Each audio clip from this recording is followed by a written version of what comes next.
In this video, we will review a solar-powered outdoor wall light from OPA Solar.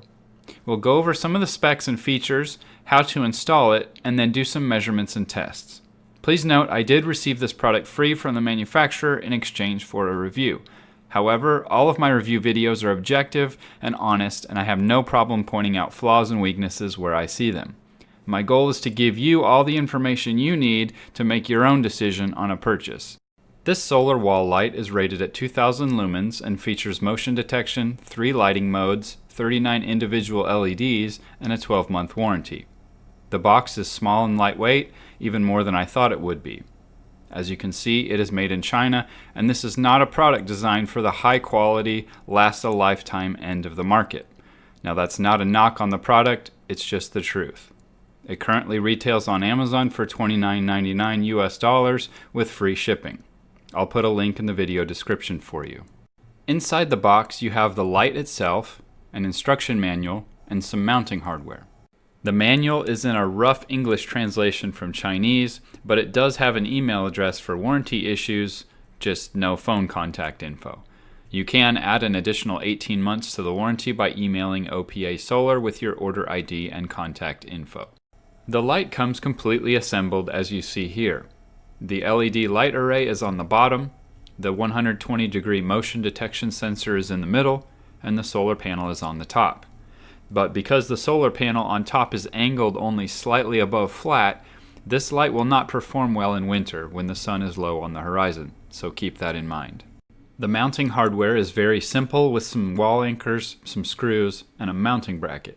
Please note that this unit can only be mounted vertically on a wall. It cannot mount under the eave of your roof or to any horizontal surface. You can easily install this yourself in less than 5 minutes with a drill and a screwdriver. First, attach the mounting bracket to the body of the light with the shorter screw provided. Next, determine where you are going to mount the light.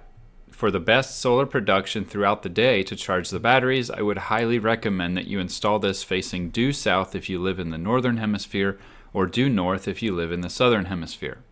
Also, make sure there are no trees or other objects that will block the sun at any point in the day. And finally, drill a hole for the first screw in the mounting surface. If you're using a wall anchor, match the drill bit to the diameter of the anchor.